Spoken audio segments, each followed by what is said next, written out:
መንደራችን በሁለት የስሜት ግልፍታ ውስጥ ቁልጭ ትላለች።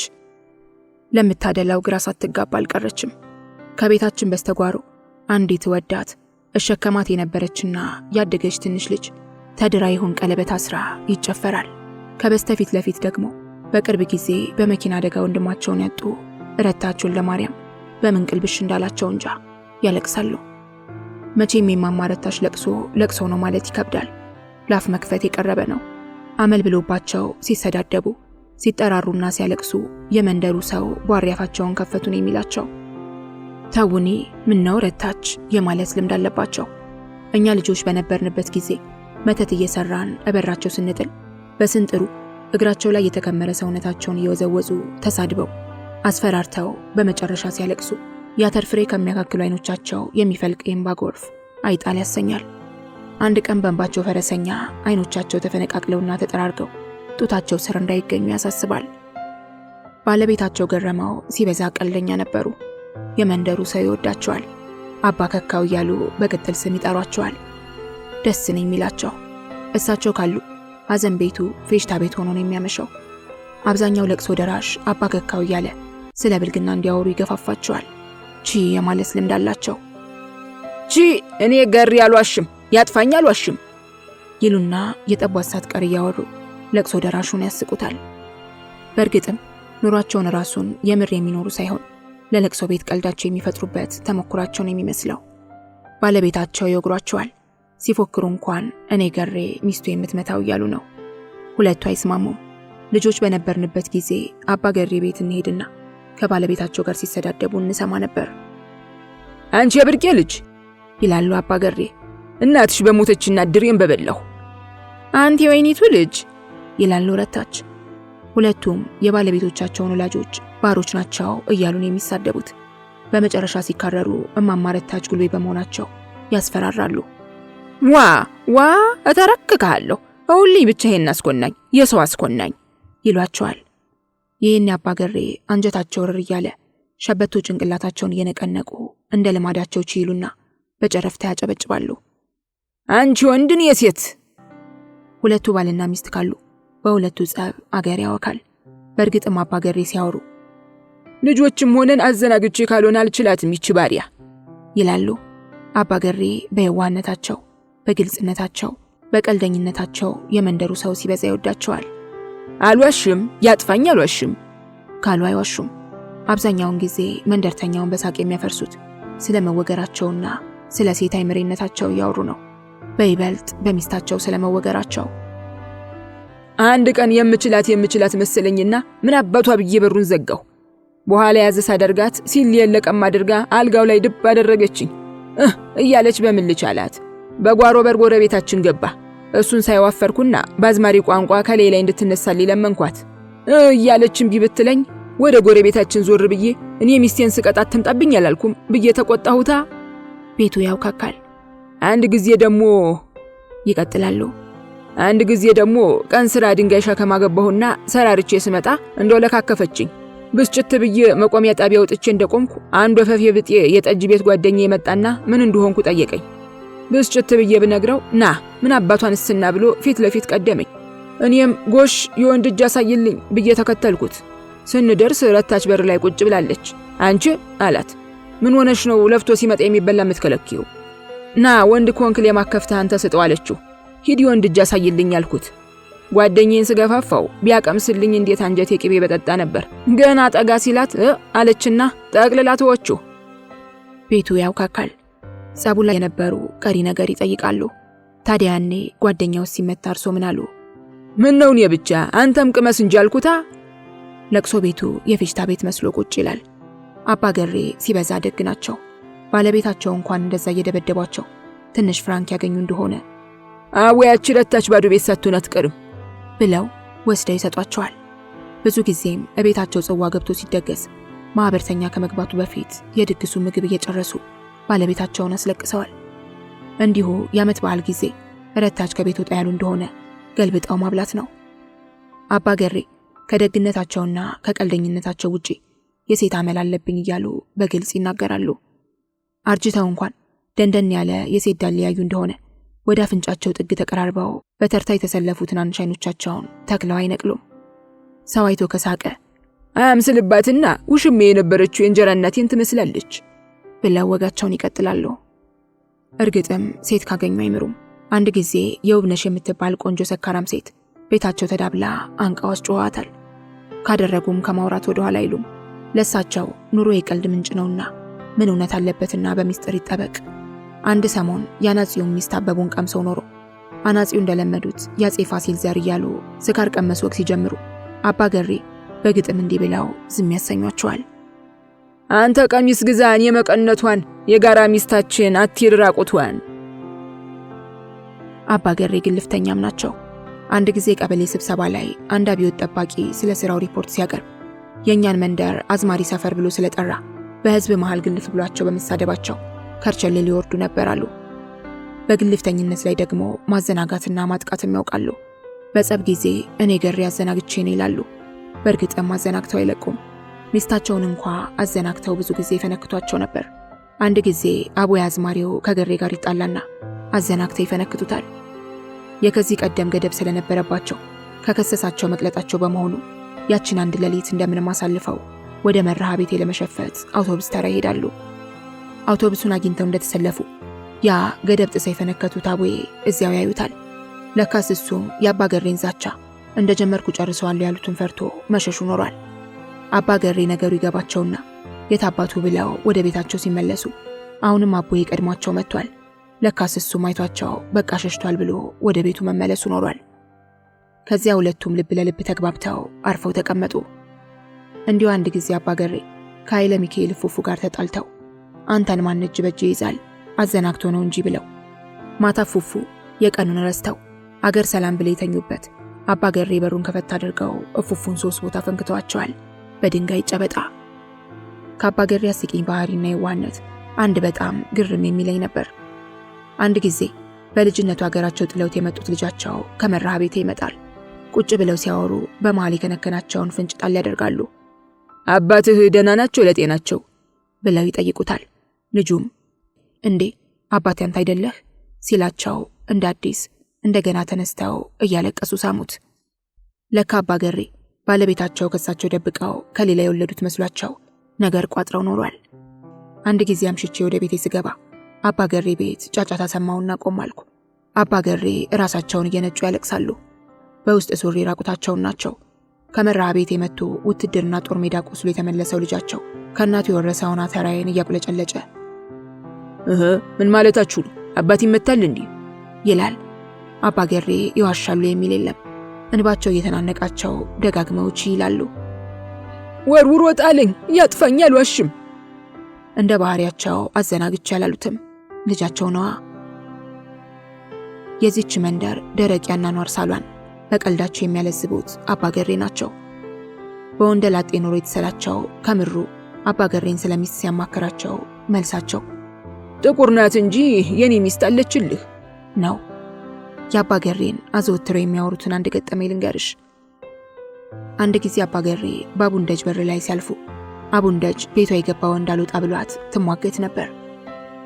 ገሬ ገሬ ብላ ትጣራና ጥላኸኝ ትሄድ አረ ስለ ነፍስ ትላቸዋለች።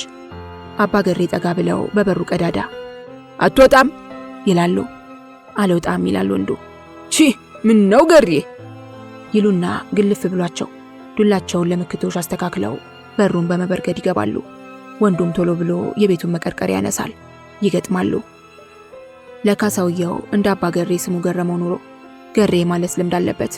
ገሬ ገሬ እየተባባሉ ትንሽ እንደተመካከቱ በመጨረሻ አባ ገሬን ገሬ ብሎ አናታቸው ላይ መቀርቀሪያውን ያሳርፍና የተጋደሙበት ተራምዷቸው ወጥቶ ይሄዳል።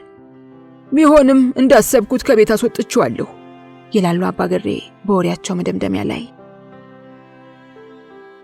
ሴት አያቴ እናቴን ወለዱ፣ እናቴ ምኔን ወለደች። በቃ ይህችው ናት የዝምድና አረጋችን ርዝመቱ። እኔም እንደ እናቴ ያለ ወንድምና እህት አያቴ ቤት አደግኩ። እናቴ አያቷ ቤት በማደጓ ለእናቷ ያላት ስሜት እኔ ለሷ ካለኝ ስሜት የተለየ አይመስለኝም። እትዬ ብላን የምትጠራቸው እኔ እሷን በስሟ ስጠራት አያቴን ደግሞ አንቱማማ። በልጅነቴ ሲበዛ ታማሚ ነበርኩ።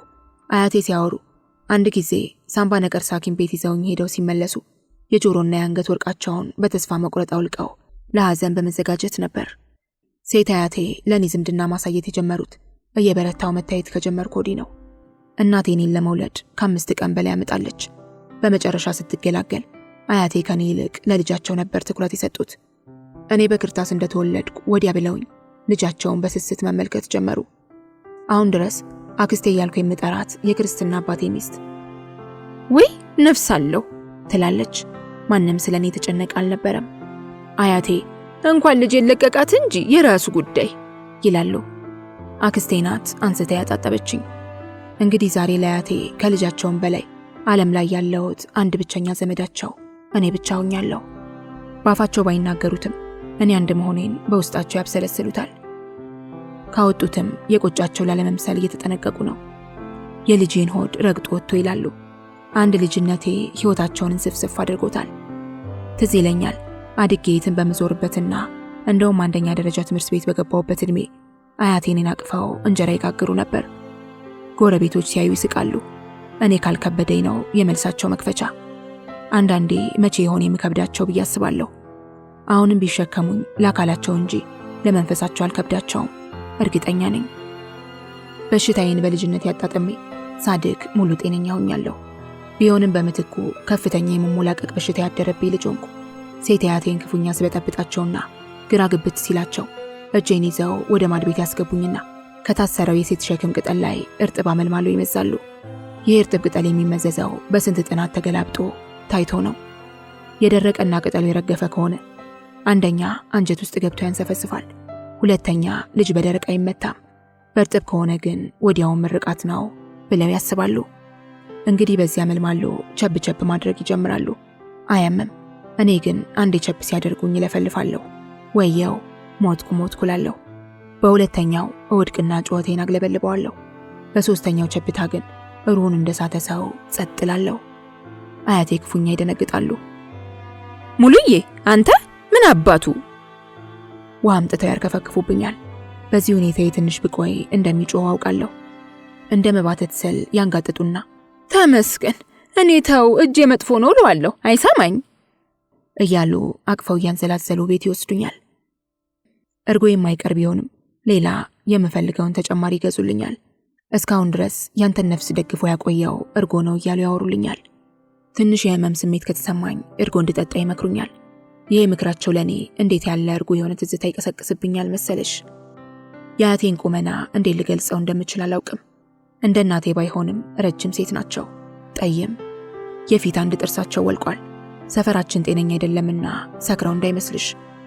ድሮ እንደ አያቴ ቤት ውስጥ አስሮ ከሚቀልባቸው በጎች ውስጥ አንዷ በለጡ ትባል ነበር። አታርፍም።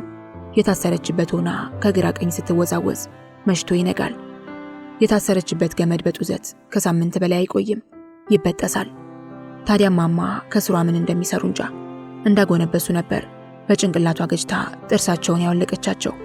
በወቅቱ አያቴ ሰው ሰራሽ ጥርስ ቢያስተክልላቸው አሁን በጊዜ ብዛት እየላላ ማውለቅ ጀምሮ ከወራት በፊት ጠፋ። ከዚህ ሌላ እማማ እንዴት ሊገለጹ እንደሚችሉ እንጃ። ሰልካካ አይደሉም፣ ፉንጋም አይደሉም። ብቻ ያፍንጫቸው ቀዳዳዎች በፊት ለፊት ቁልጭ ብለው ይታያሉ። ረጋ ያለ ብዙ ጊዜ ከራሳቸው አልፈው ስለ ሰው የሚያናፍሩና በይበልጥ ለኔ አስተሳሰባቸው የሚስማማ እንጃ። ብቻ የእግራቸው መጫሚያ ከመተለቁ የተነሳ ሸፋፋ ሳያስመስላቸው አልቀረም። አንዳንዴ የቻይና ሸራ ጫማ ልገዛላቸው ስል ለሳቸው የሚሆን ቁጥር በመከራን የሚገኘው 40 ቁጥር 39 እየጠበበ። ወንድ አያቴ ሲበዛ ጨቁነዋቸው ስለኖረ በይበልጥ ጭቅጭቅ አይወዱም። አንዳንዴ የጎረቤቶቻችንን ንዝንዝ ከሰሙ ጭቅጭቅ ምንድነው? አንድ የተማቶ ማረፍ ይሻላል ይሉና ይንገፈገፋሉ። ወንድ አያቴ እውቅ ጨቅጫቃ ነበር። በይበልጥ አቅም እያነሰው በመጣ ሰዓት ላይ 48 ሰዓት የመነዛነዝ ጉልበት አበጅቶ ነበር። መልስ ሲሰጠው ዝም በሉ። ዝም ሲባል ንቀት ነው። በሁሉም መንገድ ጭቅጭቁ ማብቂያ የለውም ነበር። ለዚህ ነው እሱ ንዝንዝ አጥግቦን ዛሬ ቤታችን ውስጥ ከ3 ምልልስ በላይ የሚዘልቅ ያለ መግባባት ንግግር የለም። ቤታችን ገነት ናት፣ ንዑስ። ወንድ አያቴ የወንድነት መለኪያው ማሸበር የሚመስለው ሞገደኛ ዋኪ ሰው ነበር። እማማ ሲያወሩ እሱ ከስራ ሲመጣ ለማሞቅም ቢሆን ድስት እሳት ላይ ተጥዶ ማየት አይፈልግም። ካጋጠመው አዲዮ ብዙ ጊዜ በካልቾ ብሎ ወጡን ለግድግዳ አዳርጎታል። በዚህም አያበቃም፣ ዱላ ያስከትላል። እማማ ከሱ ጋር ከተጣሉ ለመሸምገል የሚሞክር መንደርተኛ የለም። እማማ ሲያወሩ ሌላው ቀርቶ እቤቱ እንድገባበት የሚፈልግ የለም ይላሉ።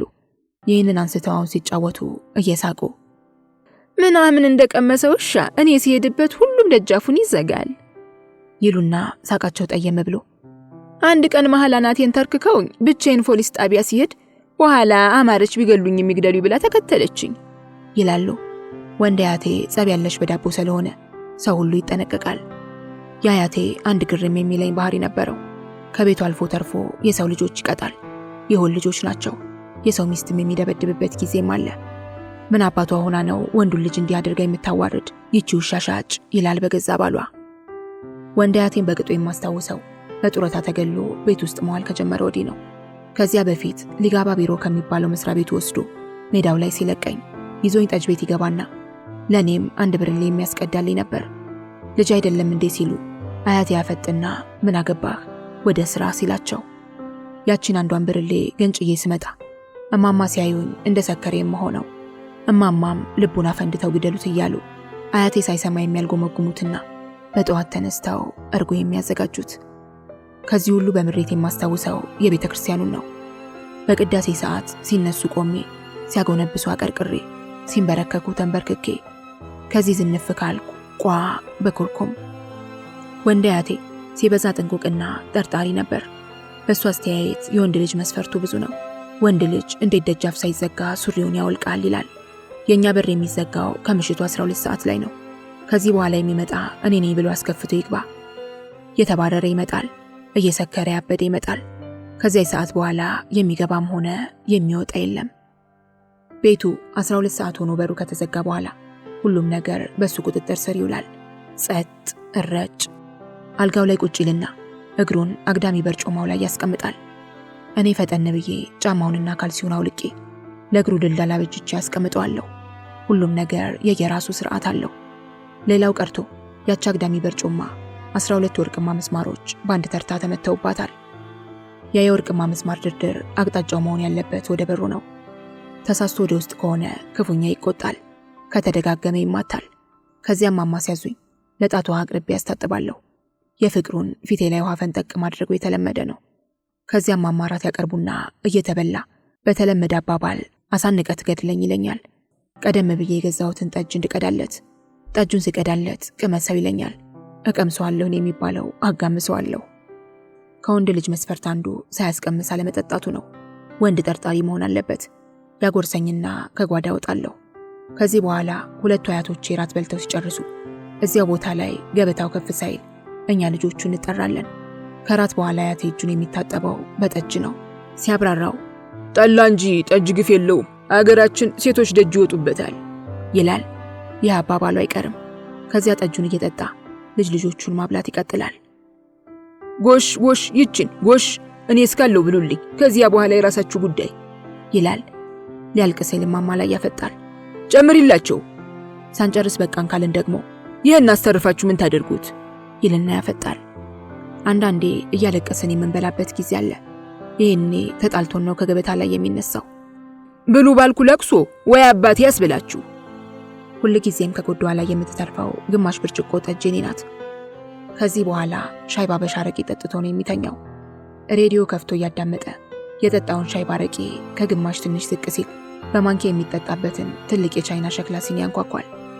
በዚህ ሰዓት ካለነው ከሶስታችን ተሽቀዳድመን መቀበል ነው። እኔ በሴቶቹ ከተቀደም አሳሬን አያታለሁ። ፈዛዛ በሴት ትቀደም አፈር ብላ።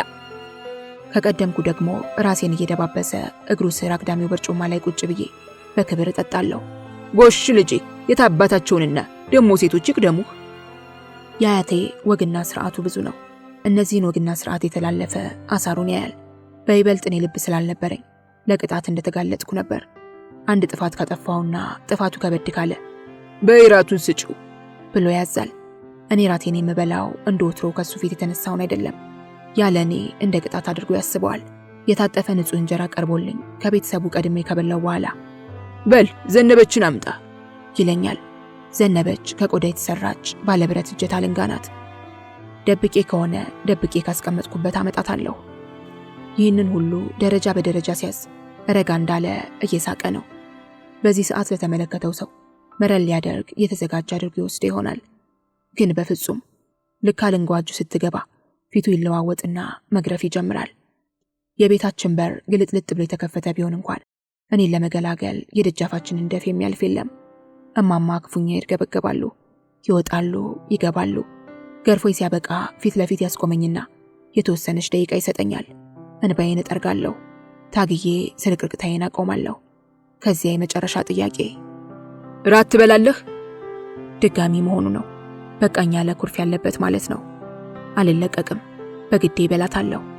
ለቀላል ጥፋት ደግሞ ቅጣቴ አያቴ አልጋው ላይ ተቀምጦ ወይንም ተኝቶ ረዥም ዘንግ አጠገቡ ያስቀምጥና ይጠብቀኛል።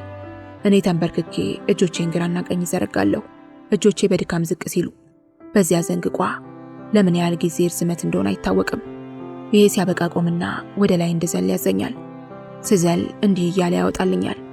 ቢጨንቀኝ ነው በል፣ ቢጠበኝ ነው በል፣ አሬም በላሁ በል፣ ያወጣልኛል። ፈሴን ጠጣሁ በል። ይችን ያስደጋግመኛል። በመጨረሻ ምሕረት ይደረግልኛል። በዚህ ሰዓት ከኔ የሚጠበቅ ነገር አለ። መጀመሪያ መሬት መሳም፣ ከዚያ ከያቴ ጀምሬ ቤት ውስጥ ያሉትን ሰዎች ሁሉ የልጆቹን ጉልበት መሳምና እጅ ወደ ኋላ አድርጎ ምክር ተቀብሎ መቀመጥ። የዚህ ሁሉ ልሄን በያቴ ላይ የምወጣበት አንድ ዘዴ ነበረኝ። ውሪ ጓደኞቼን ለምንና ማታ የቤታችንን ጣሪያ በድንጋይ ማስቀጥቀጥ። እያረፈ የቤቱ ጣሪያ በድንጋይ ሲቦን ያቴ የጠቅላሽ ከር እያለ ሲፎክርና መቼም አታድጉ እያለ ሲራገም እኔ በሆዴ ደስታዬን መኮምኮም። ታዲያ የዚህን ጦር ወረራ ቀድሜ ለማማሹ ክላቸዋለሁ፣ እንዳይደነግጡ፣ እንዳይናደዱ። እሳቸውም ዋ ያወቁበት ጊዜ ነፍስህን የሚያወጡት ይሉኛል። ልጆና ሰው ቤት ትገባና ውጪ ሲሏት ድርቅ ብላ አልወጣም የምትል ትንሽ ልጅ ነበረች። እናቷ ለልጆቻቸው ግድ የሌላቸው አዝማሪ ነበሩ። ከግድ የለሽነታቸው የተነሳ ማታ ለማዘመር ሲሄዱ የተወደቅሽ ምን ትበያለሽ ሳይሏት ነው ለባብሰው ብስ የሚሉት። ታዲያኛ ቤት አምሽታ እራቷን በልታና አባዬ እግሯን አሳጥቧት ክፍት የተተወ ቤቷ ወስደን እናስተኛታለን። እናቷ በጠዋት ተነስተው መንደርተኛውን መሳደብ ይጀምራሉ። እዚህ ጠቅጥቀው ቀዘኗ መከራ ይጠቅጥቅሽ አባሽ ይላል አያቴ ግልፍ እያለው። ሸንጋራዋ እናት ጸጥ ይላሉ። አፈር ቢና ልጅ ማሳደግ እንዲህ ነው ቆይ ብሎ ይዝታል። እንደማይለቃቸው ስለሚያውቁ ለተወሰነ ጊዜ በሸንጋራ አይናቸው ይጠነቀቃሉ። ሰይጣን ከበረደ በኋላ ግን ሳያስበው እግሩ ላይ ይወድቃሉ ወይንም አማላጅ ይልካሉ። እሱም ሲያንገራግር ጠቅጥቀ ትበለኝ ይላል።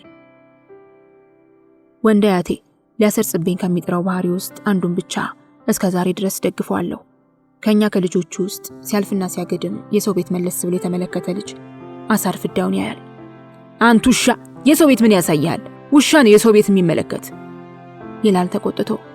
የሚገርመው ግን ከመንደሩ ልጆች ውስጥ እኛ ቤቱ ላይ የማያመሹ በጣም ጥቂቶቹ ናቸው።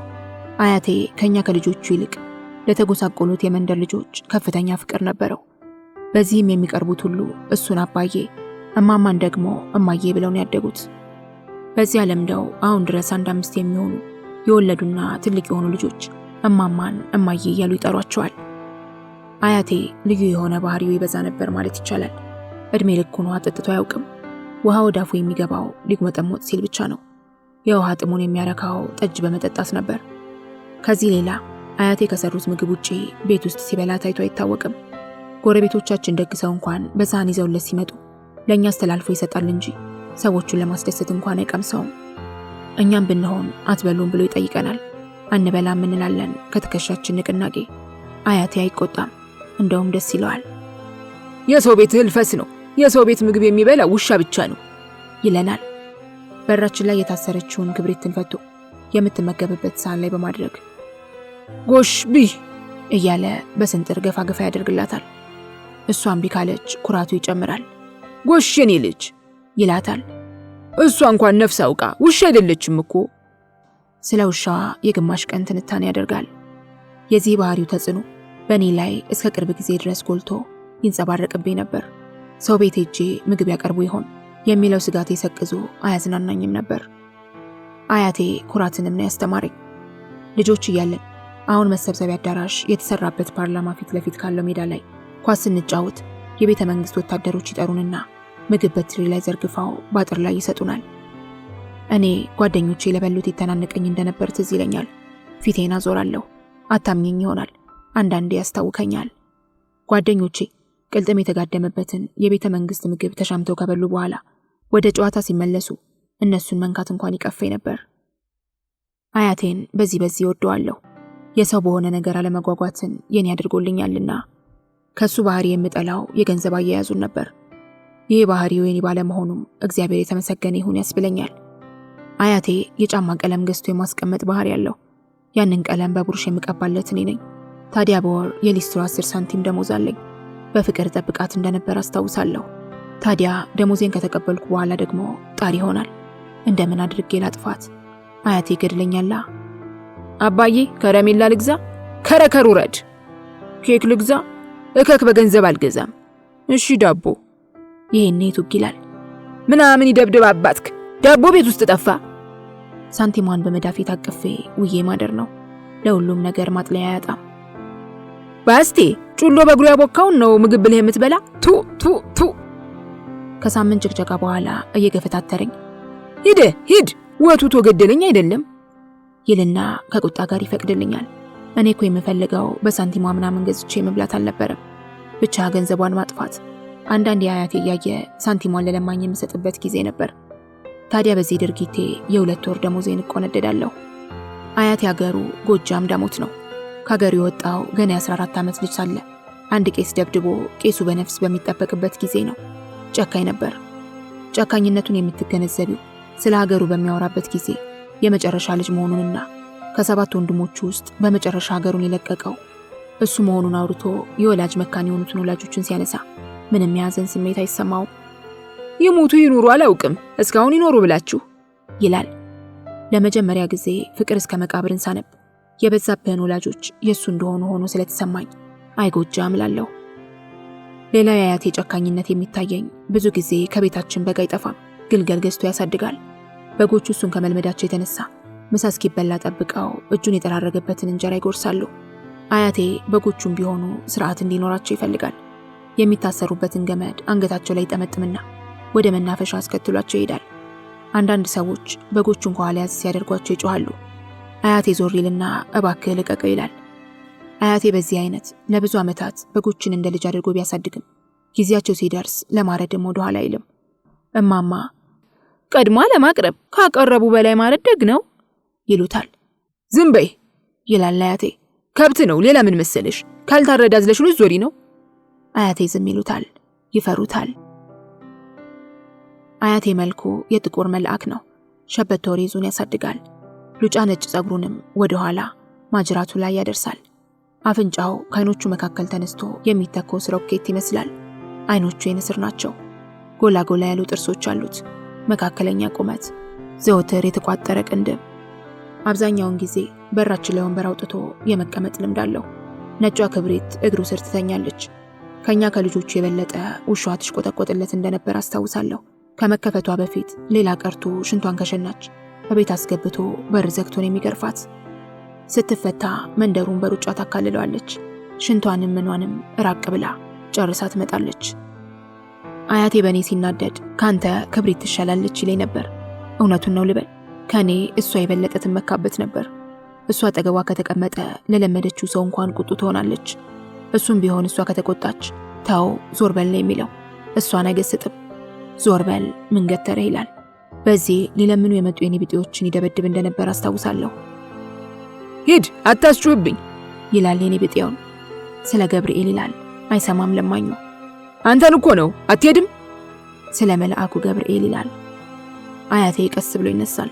ፊቱን በማየት ክፋት ማሰቡ አይታወቅም። ዘክሮ ሊያባረር ይመስላል። ጠጋ ብሎ የኔ ቢጤውን ወደ ክብሪት እየገፈተረ በል ከደፈርክ አይቀር እንዲጠጋ ብሎ ነው፣ ራቅ በማለት እያስጮህ አይደለም ይላል። ለማኙ ይዘነጠላል። አያቴ ኃይለኝነትን በጣም አድርጎ ይደግፋል። እኔ ልጅ ሆኜ በሰፈራችን ልጆች ከተመታውና ከሰማ አሳሪን ያሳየኛል። አንተ ንፍሮ አፈር አባክ ብላና ሊጥ ነው የምትጠጣው። ከዚህ በኋላ አንዱን ፈንክቼ ስሜን እስካድሰው ድረስ ጠጋ ባልኩት ቁጥር ዞር በላን ሴታ ሴት ሂድ እዚያ እናትህ ጋር ወጣ መስል ብሎ ያባርረኛል። እኔም የሚፈነከት ልጅ መፈለግ ነው። ካገኘው ወላጆቻቸው ለቤቱታ ይመጣሉ። የት አባቱን ያለው ይላል አያቴ እኔን ወደ ጓዳ እየከተተ። ቆይም ጣፈሱን ባላስጨርሰው እያለ ሸነጋግሎ ስሞተኞቹን ከሸኘ በኋላ ና ወዲህ ና መርበትበቱን ተወው። ምን አባቱ እንዴት አድርገህ ፈነከትከው? እንዲህ ነው ልጅ ማለት። እኔ አንተን ሳክል ወፍ ባጠገቤ ያልፍም ነበር። ንግግርማ ማን አባቱ የቆረጠው? አውሬ መሆን ይነሰኝ። በየቀኑ ግዳይ ጥል ጀመር። ና ወዲህ አይቀርም መፈንከት ትላልቁን ነው። እኩዮችንማ ትግል መቅጠም ነው። ከቤት ወጥቼ ከቆየው ግርፊያ ስለሚጠብቀኝ ጸብ አንስቼ ተፈናክቼ መመለስ አለብኝ። እየሮጥኩ ቤት ስገባ ናና ወዲህ ይለኛል በቁጣ። የት ነበርክ ይላል። እኔም መውሻክታለሁ። የሰፈሩን ትልቅ ልጅ እየጠቀስኩ ቢሰድበኝ ጊዜ እስከሚመቸኝ ድረስ አድፍጬ ስጠብቀው ላለሁ። አንት መልቲ አባዬ ሙት እህስ ታዲያ ፈነከትከው? አዎና አንት ዋሾ አባዬ ሙት ጎሽን ይልጅ ወደ ጓዳ። የሰው ልጅ የተሰጠውን ዘር ያቦቀይ ዘንድ የተዘጋጀ ማሳ ነው። ያቦቀየውንም ለፍሬ ይለው ዘንድ ውዴታ አለበት። እርግጥ ነው የሰው ልጅ ከሚያድግበት አካባቢ ወግና ልማድ የተለየ ከየት አባቱ የራሱ የሆነ ባህል ይፈጥራል። ከየትም። ይህንን የምልሽ ልጅነተኛ መንደር ውስጥ ያላትን ደረጃና ወሰን በማሳየት 4 ኪሎያዊ የወጣቶች ማህበር ምንጩን እንድትረጅልኝ ነው። እኛ መንደር ውስጥ የሚያድጉ ህፃናት ያላቸው አቀባበል ከውሻ ቡችላ ጋር ተነጻጽሮ ነው የሚታየኝ። አንዲት የመንደር ውስጥ ውሻ ስትወልድ ቡችሎቿን ወሳጅ ይበዛል። እያንዳንዱ መንደርተኛ በቡችሎች ላይ የባለቤትነት ጥያቄ ያነሳል። ውድድሩን በአሸናፊነት በመደምደም ቡችላ የደረሳቸው እቤታቸው በር ላይ በካርቶን በማድረግ ማሳደግ ይጀምራሉ። ቡችላዋ አድጋ ሆዷ እየሰፋና ሰፊ መጠለያ እያስፈለጋት ሲመጣ በዱላ ከመንገድ ውጪ ወደ ባቡር መንገድ ትባረራለች። ለቃቅማ ትብላ፣ ማን እሷን አስቀምጦ ይቀልባል፣ ስጋዋ ይበላ ይላሉ። የመንደሩ ልጆች ደግሞ አንድ አዲስ ልጅ ሲወለድ ና ወደ እኔ የሚለው ይበዛል። እየተቀባበሉት ይዞራሉ። የኛ ሰፈር ህፃናት አስፋልቱን ለይተው እቤት አንቀመጥም ብለው ማልቀስ የሚጀምሩት ገና በ3 ወር እድሜያቸው ነው። አፉ በሚጣፍጥበት ጊዜ የተለያየ ስድብ ያስተምሩታል። ብስብስ በል ይሉታል። ብብሽ ይሳቅለታል። እናትሽን በል ይሉታል። ይሞክራል፣ ያውኩለታል። ልጆቹን ፈጣኖች ናቸው። 2 ዓመት ሳይሞላቸው አቀላጥፈው ብስብስ እናትሽን ማለት ይጀምራሉ። ይሄኔ ባለጌ ይመጣል። ቆንጣጩና ተቆጪው ይረባረባል። አሬት አባቱ ይሄ ባለጌ በሉት ይላሉ። ከዚህ በኋላ አዲስ ወደ ተወለደው አፉ ወደሚጣፍጠው ትኩረት ይሰጥና ይሄኛው ይተዋል። ብስብስ ይቅርና ዳቦ ማለቱ የስድብ ያህል የሚያስኮረኩመው ይሆናል። መኪና ይጠብቅ፣ ማስቲካ ይሽጥ፣ ሲጃራ ይቸርችር። የሱ ባልንጀሮች ልብሳቸውን ችለው ነው፣ ትምህርታቸውን ችለው ነው። ይሄ ሰፈር እያውደለደለ አስተያየት ሰጪ ይበዛል። የአሁኖቹ ልጆች ከኛ ጊዜ ልጅነት የከፋ ኑሮ ላይ ያሉ ይመስለኛል። ህፃናቱም እንዳሸነ ይፈሉት። አንዳንዶቹ በሞተር ነው የተፈለፈሉት እያሉ ይቀልዳሉ። እኛ ልጆች ሆነን ቢያንስ እስከ 10 ዓመታችን ድረስ ተመልካችና ሰሚ አናጣም ነበር። እኔ ልጆኜ አንድ ባሌ እያሉ ያሳደጉኝ ሴት ነበሩ። ባፈና ይባላሉ። ሸፋፋ ሲሄዱ በሆዳቸው መሬት ለመርገጥ ያሰቡ ይመስል እግራቸውን ፈርከክ አድርገው ነው። ታዲያ ድንገት ሳላስበው ስጫወት ከበስተኋላ ይመጡና በእጃቸው አፌን ነካ ያደርጉታል። ወይንም አይቻቸው ካሮጥኩ ከጭናቸው መሃል የቦጨቁ በማስመሰል ወደ አፌ አቅጣጫ እንደመወርወር ይላሉ። እኔ በእርግጥ የሚወረወሩት አፌ ውስጥ የገባ ይመስለኝና አፌን ቶሎ ቶሎ ጠርጋለሁ፣ ምራቄን ተፋለሁ። ለባለቤቴ ቁርሱን ሰጠሁት ይሉና በአካባቢው ሰዎች ያስቁብኛል፣ አለቅሳለሁ። አሁን ታዲያ ሲያገኙኝ ባለቤቴ እሙሙዬን አብልቼ ያሳድጌ ይሉኛል። አሁን ድረስ ሴት አያቴን የሚጠሯቸው አማቴ እያሉ ነው። ልጅ ሆኜ ጅል ነበርኩ ልበል። የእውነት ወደፊት እሳቸውን የማገባቸው ይመስለኝና ጭንቅ ይለኛል። እሙሙዬን አብልቼ ያሳድጌ ማን አባቷ ናት አንተን ባሌ የምትል ይሉኛል ቆጣ ብለው። ብዙ ጊዜ ስለሚጨንቀኝ እማማን ጠጋልና እማማ ባፈናን አላገባም እላቸዋለሁ። ለምን ይሉኛል ሳቃቸው እየመጣ። አሮጊት ናቸዋ እላለሁ። እኔ ይህንን አላውቅም፣ እያበሉ አሳድገው ነውር አይደለም እንዴ ይሉኝና እየሳቁ ለማማ ባፈና ይነግሩብኛል። መሳቂያ ነበርኩ ማለት ነው። ከድሮ ጀምሮ እኛ መንደር ውስጥ ህፃናቶችና አዋቂዎች ያላቸው ግንኙነት የተወሰነ ገደብ የለውም። አዋቂዎቹ ህፃናቶቹን ሲተዋወቁ ሚስት ትፈልጋለህ፣ አንድ ቆንጆ ልጅ አለችኝ፣ ባል ትፈልጊያለሽ፣ አንድ ቆንጆ ልጅ አለኝ እያሉ ነው። ከዚህ ሌላ ከመንደራችን ፍግፍግነት የተነሳ ሁሉም ተደባልቆ ነው የነገር ማዕዱን የሚያቦካው። አዋቂዎቹ ሲሰዳደቡ ሕፃናቶች አፋቸውን ከፍተው ያጠናሉ። ወይንም አንዷ ትንሽ ከፍ ያለችው ልጅ ለእናቷ ረድታ ጎረቤቷን በስድብ ታቦን ዘንድ የሚከለክላት ደንብ የለም። ደግሞስ የስድቡ ስነ ልቦና ሸርሙጣ ለሚለው የቆንጆ ወጉ ነው የሚል ወደ መጥፎ ምግባር መሪ መልስ አለው። ልጆች ሆነን ስለነበረን የብልግና ነፃነት አንዱን ላጫውትሽ። መንገሻ ዘውዴ የሚባሉ አዝማሪ ናቸው። አንገታቸውና ማጅራታቸው በሎክሎኬ ስጋ የታፈነ ነው። ግን በልተው አይደለም። ሁልጊዜም የሚበሉት የግዢ ደረቅ እንጀራ በቃሪያ ኮርሸም እያደረጉ ወይንም በጥሬ ጎመን ላይ ጥሬ ጨው ነስነስ አድርገው ወይንም በድፍን ቲማቲም እየገመጡ ነው። ማሲንቋቸውን በአንድ እጃቸው ይዘው ቀስ እያሉ ሲሄዱ ከበስተኋላቸው እንደርስባቸውና አባባ መንገሻ አዘፍኑን እንላቸዋለን። ይህን ጊዜ የመንደሩ ሴቶች ተሰብስበው ማዳመጥ ይጀምራሉ። ዘፈኑም የብሳና ገብስ ይሉናል ሲያወጡልን፣ ማሲንቋቸውን እየገዘገዙ የብሳና ገብስ እንላለን። ወንድሞቼን ሁሉ ይሉናል፣ እንቀበላለን። ፈጀውም ሞሞ ይሉናል። እኛም የመጨረሻዋን የስንኝ መድፊያ እየደጋገምን መዝለል ነው። ይቀጥላሉ። የብሳና ዱላ እህቶቼን ሁሉ ፈጃቸው በጀል። አሁንም የመጨረሻዋን ቃል እየደገምን እንዘላለን። ቆመው የሚያዳምጡት ሴቶች አፈር ብሉ ብለው እስኪያባርሩን ከልባቸው ባይሆንም እንቀጥላለን። ሴት ወይዘሮ ሁሉ ድንኳኑ ጠቧቸው፣ ምነው ወደ ጓሮ በዳስ ቢያረጓቸው። እየደጋገምን መዝለል ነው። አባባ መንገሻ በሞት እስኪለዩን ድረስ ሲያዘፍኑ ነበር። ነፍሳቸውን ለገነት ያብቃውና የሰው ልጅ አይምሮ ጠማማ ፍጥረት ነው። ለመጥፎ ነገር ቀና የመሆንና የመቀበል ባህሪው ይጎላል። እኔ ስለምን እስከ ዛሬ ይህንን ግጥም አልረሳሁትም? ይገርመኛል። እኛ መንደር ከአዋቂዎቹ የሚዝረከረኩ ለሕፃናት የማይበጁ ብዙ ግማግም ነገሮች ሞልተዋል። ደግሞስ በእነሱ በአዋቂዎቹ እንዴት ይፈረዳል? ሳሎኑ፣ መኝታ ቤቱና ዕቃ ቤቱ አንድ ክፍል በሆነበት ቤት፣ መዝናኛው፣ መስሪያውና መዋያው አንድ ፍግፍግ መንደር በሆነበት ስንቱ ተጠንቅቆበት ይዘለቃል። በቃ ለሕፃናቱ የተለየ የህይወትና የአኗኗር ማዕድ እንዳይኖር የሆነበት ብዙ ሺህ ምክንያቶችን መደርደር ይቻላል። በዚህም ይመስለኛል እኛ መንደር ውስጥ የሰው ልጅ የተፈጥሮ ሕግ ተፋልሶ ልጆች አካላቸው ሳይዘገጃጅ አይምሯቸው ቀድሞ ፍትወትን ይረዳና ለመጥፎ ምግባር ሲገፋፋቸው የሚታየው። ልታምኘኝ አትችይ ይሆናል። ትላንትና 2 ሕፃናቶች ወንዱ የ3 ሴቷ የ2 ዓመት ልጆች ብልግና ሲሰሩ ተያዙ። ይሄ ተደጋጋሚ ድርጊት በመሆኑ አዋቂዎቹ ተሰብስበው ሕፃናቶቹን እየገረፉ ማሳቅ ነው። አራፈር ብሉ ማናሳያቸው እየተባባሉ ከዚያ ወዲያ ሕፃናቶቹንም ለማብሸቅ የሚጠሩት በባልና በሚስት ነው። ባልሽ ሚስትህ ይባላሉ። በመረበ ፍትወት በመስህበ ወሲብ ተብትበህ አሻጥረኛው አንተ ምን አርግ ትለኛለህ? ኦመር ሀያም በተስፋዬ ገሰሰ አንደበት። ፍትወት የጥጋብ ውጤት ተደርጎ ይቆጠራል። ፍጹም ስህተት። ቅንዝረኝነት የድህነት ውጤት ነው። ወሲብ በማጣት ይገናል። አለበለዚያማ እኛ መንደር ዝር ባላለ፣ አንድም እንኳን ሞሞ ችግር ማለዘቢያ ባልተገኘ ነበር። ወሲብ የመንደራችን ቅመም ነው። የማይገባበት ቦታ የለም። እግዚአብሔር የሰው ልጅ ችግሩን ቀብቅቦ የታሰበበት የሚያደርስ አጋሰስ ያደረገው በወሲብ ነው ያልኩት የእኛም መንደር ሰዎች ሳስታውስ ነው። የሰው ልጅ አካል ምን ያህል ቢደክምም ለፍትወት የሚሆን ኃይል አያጣም። ከየትም ብሎ እንጥፍጣፊዋን አጠራቅሞ ለዚያችው ያውላታል። አንዳንድ ጊዜ መንደራችን የፍየሎች ጋጥ መስላ ትታየኛለች። በወሲብ ሁሉም እኩል ነው። ወጠጤው ከአውራው ጋር እየተጋፋ ከንፈሩን ገሽልጦ ሴቶች ጭራ ስር ይገኛል። እንደ ነገር የሆነ ትዳር ያላት ጨዋ መሰል ሴት ደጅ ልትወጣ ብቅ እንዳለች ከአንዱ የመንደር ጎረምሳ ጋር ተጣምዳ ትታያለች። ውይ ምን ነካት ይባላል ለወጉ። ትታማለች። ሐሚት ወርተራ ነውና ዛሬ ሐሚቷ ማሟቂ ነገ የምትታማ ትሆናለች።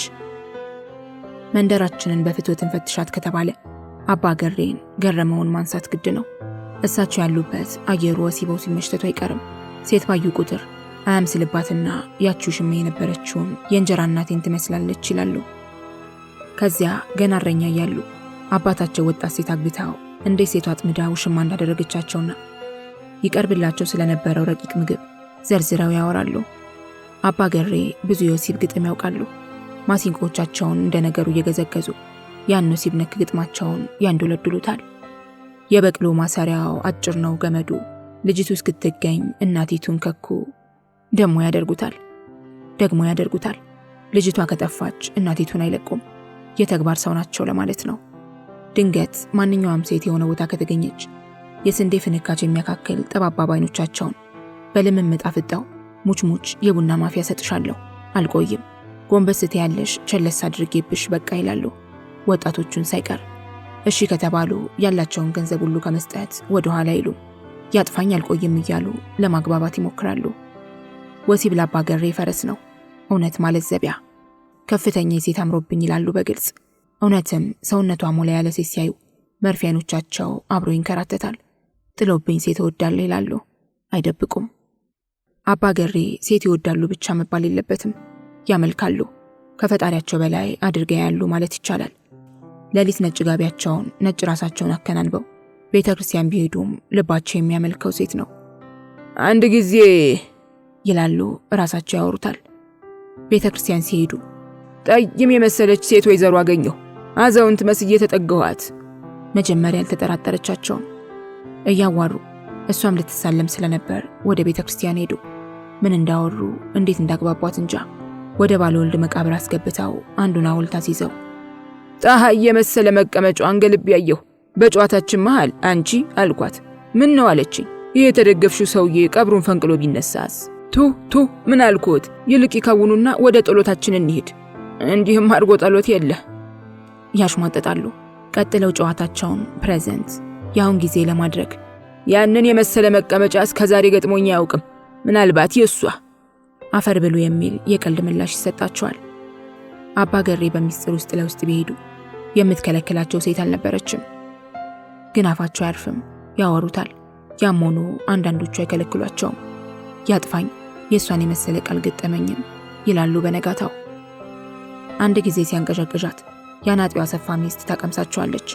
አናጢው የተወለወለ ጀበና የመሰለ ፊታቸውን ፈገግ አድርገው ሲሰክሩ እንደሚያዘወትሩት የፋሲል ዘር እያሉ ሊያስተዛዝኑ የለቅሶ ድንኳን ሲገቡ አባገሬ አንተ ቀሚስ ግዛ እኔ መቀነቷን፣ የጋራ ሚስታችን አትሂድ ራቁቷን ሲሉ ገጠሙ። ሚስጥሩ ቀድሞ የደረሳቸው ሳቆ፣ ተንከተከቱ። የአባገሬ ነፍስ ያለችው ዕቃቸው ላይ ናት። ያቺ ዕቃቸው የበቀለችው ደግሞ ግንባራቸው ላይ ይመስላል። ግንባር ይሸሸጋል እንዴ? በፍጹም። እሳቸውም ግድ የላቸውም። ብቻዋን የሆነች ሴት ካጋጠመቻቸው የሚያማልሏት ድንገት አውጥተው በማሳየት ነው። ነይ እስኪ ጨብጪው፣ አቤት ሲሞቅ ይላሉ። ተሳስቷት ከሰጠች የጧት ዜና ትሆናለች። ሌላ ሁሉ ከዚህ ሰማይ ስር በመሆኑ የማይወራ የለም። አዲዮስ። እኚህ ዮሴፍ ጳጳስ ምግባራቸውን የሚገልጽ የፈረስ ስም ወጥቶላቸዋል። አባ ከካው ይሏቸዋል። ደስ ይሰኛሉ። የቅቤውን ማንኪያ ማራት ታስነካው የሁላችን ወንድም ገሬ አባ ከካው። ግጥም የሚሰጠው በጠጪዎች ነው። ገሬ በግጥሙ ስለሚረኩ የተሸለሙትን ገንዘብ እዚያው ጨርሰው ባዶ እጃቸውን አጨብጭበው ይገባሉ። ስምና ግብር ብቻ ሳይሆን ሰያሚና ተሰያሚን ያፋቀረ ስም ይሉሻል። ገሬ አባ ከካው ነው። ገርዬ ሲሏቸው ልንፋሽ አባብዬ ማለት ያዘወትራሉ። ያጥፋኝ ለነፍስ ሆንሻለሁ ስጭኝ። መንደሩ ውስጥ ስለ መሳሪያቸው ኃያልነት በግልጽ ይወራል። ቢሆንም ከ50 አለቃ በየነ አይበልጥም። ኦ የእሱ ትልቅ ነው ይባላል። 50 አለቃ በየነ ማን ነው? ማን ነው እሱ ገሬ አባ ከካውን የሚበልጥ? ነባር ኪስ አውላቂነት የት እንደዘመተ የሚያውቅ ነገር የለም። 50 አለቃ ነኝ አለ። 50 አለቃነቱ ጸደቀለት። በፊት እኛ ሳንፈጠር በጩቤ የሚሞሸላለቅ አመፀኛ ሌባ ነበራሉ። እሱ እንደ ጦር ሜዳ ቁስለኛ የሚቆጥረው ጠማማ አፍንጫ ነበረችው። ለቃላት የሚያስፈልግ የአፍንጫ ውስጥ አየር ስለሌለው ወደ መነፋነፍ ያደላል። 50 አለቃ በየነ እኛ ነፍስ እያወቅን ስንሄድ እድሜና ካቲካ ላይ የተጫጫ ነው። ሰውን ፊት ለፊት ከመግጠም ይልቅ ከወደ ምላሱ አድልቶ ነበር። ይሳደባል።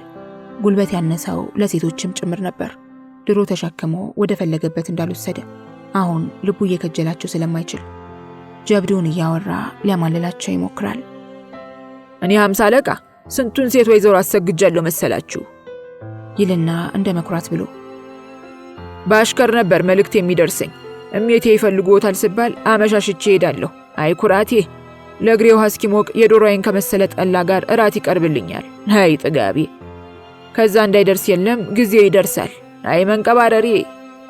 እንደ ዘለሉ ጥልቅ ማለት የለም። መጀመሪያ ዳርዳሩን አጠዳለሁ። እጁን መስታወት እንደሚወለውል ሰው አስመስሎ ያሽከረክረዋል። አጠዳለሁ። አይኗን ነው የማየው። አይ ብላቴ! አያለሁ፣ አጠዳለሁ። መስለምለም ስትጀምር ሰደድ አደርገዋለሁ። ልቧ ታወቀኛል። ይሄን የነፍጋታለሁ። አይ ክፋቴ! ምን ነው 50 አለቄ ምን ነው ትላለች። ረጋቤ ይላታለሁ። አይ መንቀባረሪ፣ አሁን ዳርዳሩን ማጽዳት የለም ሰተት አድርጌ ከተዋለሁ። ከዚያ 7ቱን ጉጥ ቆጥራለሁ። 7ኛውን ጉጥ ደርሼ ስነካካው ይሳሙኝ 50 አለቄ ማለት ትጀምራለች። አይን ፍገቴ ንክቻ አላደርገውም። እኔ ሳልፈልግ እሷ ሙጥኝ ስትል ጠብቅና የመጨረሻ ኃይሌን ተጠቅሜ እለቅባታለሁ። የት እንዳለች ትዘነግዋለች።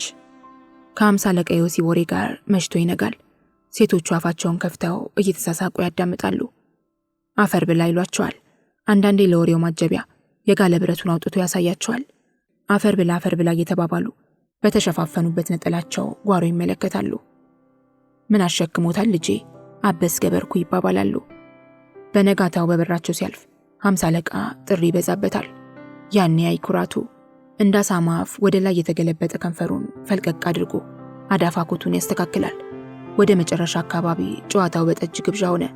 50 አለቃ ትረካ ውስጥ ሁሉም ሴት ገጸ ባህሪዎች ወይዘሮችና ተሸናፊዎች ናቸው። ይሳሙኝ ይላሉ። በስተመጨረሻ እሱ ሁልጊዜ አሸናፊና ኩሩ ነው። ፍትሃዊነት የጎደለው የፍትወት ግንኙነት ነው ትረካው። ትረካ ያማለላቸው አንዳንድ የመንደሩ ሴቶች ሳይሞክሩት አልቀሩም። ያፉን ያህል ሙያ እንደሌለው ይወራ ጀመር። ብልቱ ግን ብልት ነው። ታዲያ ምን ያደርጋል? እውነትም 50 አለቃ በየነ የቀረው አፍ ብቻ ነው። መጥፎ ስድቦችን ያሽጎደጉዳል።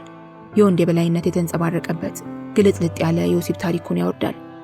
በስተመጨረሻ የበከተ ስድቡ ወደ በከተ ምግባር ተለወጠ። መሃል አስፋልት ላይ በጠራራ ፀሐይ ህዝብ እየተመላለሰ ይጸዳዳ ጀመር። ደሞ ለሀበሻ ሱሪውን አጥልቆ ይሄዳል። ምን አይነት ፍልስፍና ጭንቅላት ውስጥ እንደገባ እንጃ። በፈረንጆች አደባባይ መጸዳዳት አንድ የፍልስፍና ዘርፍ ነው። የውሻ ባህሪ የሚያላብስ የፍልስፍና ድምዳሜ ሴንሲዝም ይሉታል። ዲዮጋን የተባለው ሰው የዚህ ምሳሌ ነው። እንደ ዲዮጋን ሁሉ 50 አለቃ በየነ በጉልበቱ ረቶት የነበረውን ህብረተሰብ በድክመቱም ዳግመኛ አሸነፈው። የመጨረሻው መጨረሻ ህይወቱ ሲያማርር የነበረውን ጥፍጣፊ አቅም ጭራሽ ከድቶት በቂጡ እየተንፏቀቀና ከሩቅ እየሸተተ መኖር ጀምሮ ነበር። የት እንደገባ እንጃ፣ ጠፋ። እኛ መንደር በሴት ላይ የሚደርብ ወንድ ላዩን ይጠላ እንጂ በውስጠ ታዋቂ ይከበራል። ወንድ እሱ ነው ይባልለታል። የመንደሩ ወንድነት ሚስቶቻቸው የሚያድሩበት እክል ከገጠማቸው አንድም ብትሆን ያችን ሌሊት ብቻቸውን አለማደር ነው። ሲያንጋፍፉ አንዷን ይዘው በልጆቻቸው እናት አልጋ ላይ ማንፈላሰስ ነው። ይህም ላዩን ያስጠላል እንጂ በወንድነት ያስከብራል። ሚስት ብትኖርስ እሷ ቤት ተቀምጣ አባወራው የቀጣዩን ሴት ላጤ በር ሲቆረቆር አያፍርም። ይሄ ሁሉ የወንድነት ስራ ነው። የወንድነት ስራ ያልሆነው የተገላቢጥሹ ነው። ሱሪ ታጥቆ ሴት ስታናግረው ካልሞቀው፣ በቀልድም ቢሆን ተሻሽቶ አካሏን ከአካሉ ጋር አነካክቶ ግለቱን ካላስመዘገበ፣ ጨለማ ሲገናኙ አፈፍ አድርጎ ቢያንስ ካላስለመነ፣ ከመንደሩ ሴቶች ቢያንስ በግማሹ ካልታማ እሱ ላዩን ይወደዳል፣ ውስጡን ይናቃል። እቃ ያለው አይመስለኝም ድምዳሜው ነው። ቀስ በቀስ ሐሜት መሆኑ ቀርቶ የለውም ይባላል። በዚህ ለብዙ ዓመት ሲጠረጠር የነበረው ፍቃዱ እንቃቅሊት ነበር። እንቃቅሊት የተባለው እንቁራሪት ላለው ብሎ እንቃቅሊት ስላለ ነው። አይሱ ሙግት ብቻ። ምንድነው ሙግት ይሉታል ሴቶቹ። ዲያቆን ነበር። የሚያከራክር አይቶ አያልፍም። ሌላው ቀርቶ ከተወራ ቀልድ ውስጥ የሎጂክ ጥያቄ አንስቶ ይከራከራል። ጢምና ቃል ፈጠረበትም ይሉታል። እንቃቅሊት ድሬ ያውቃል፣ ሊላፋም ይሞካክረዋል። ቀልዱ ግን ከቀልድነት አይዘልም። ወዲያው ኮስተር ብሎ ወደ ክርክር ያመራል። አይግለው አይሞቀው። ሴቶቹ ብስጭት ይሉና ማበሳጫው ይፈልጋሉ። እንቃቅሊት ድንግላዊ ነህ ይሉታል። እንዴት ይላል ለክርክር አቆብቁቦ። ለመሆኑ አለህ እስኪ አውጣ ይሉታል። ነይ ግቢና ላሳይሽ ይላል። ይሄ ስለት ንግግራቸው ሳይጎዳው ያልፈዋል። በአንዲት ሴት ሳይጠረጠር በመጨረሻ ሸንጋራ ገባ። የመንደሩ ሴቶች ጉዳሉ። ሲመሻሽ ቤቱ ግድግዳ ላይ ተለጥፈው ያዳምጣሉ። ምንም ማረጋገጥ አልቻሉ። ደባሉ ወደሬን ይጠይቋቸዋል። ኦሆሆይ ደሞ እዚህ ውስጥ ምን ዶለኝ? የእሳቸው መልስ ነው። ማረጋገጥ ባለመቻል ሰልችተው የተዉት ይመስለኛል። ሚስቱ ቅዝዝ ያለች በመሆኗ እንቃቅሊት ስራ ባይሰራም የምታሳጠው አልነበረችም። የውስጥ ደዌዋን እንደምታዳምጥ ዶሮ የፈዘዘች ነበረች። ላፈግም አፍንጫ ድፍን ያዝለታል እንደሚባለው መሆኑ ይሆን?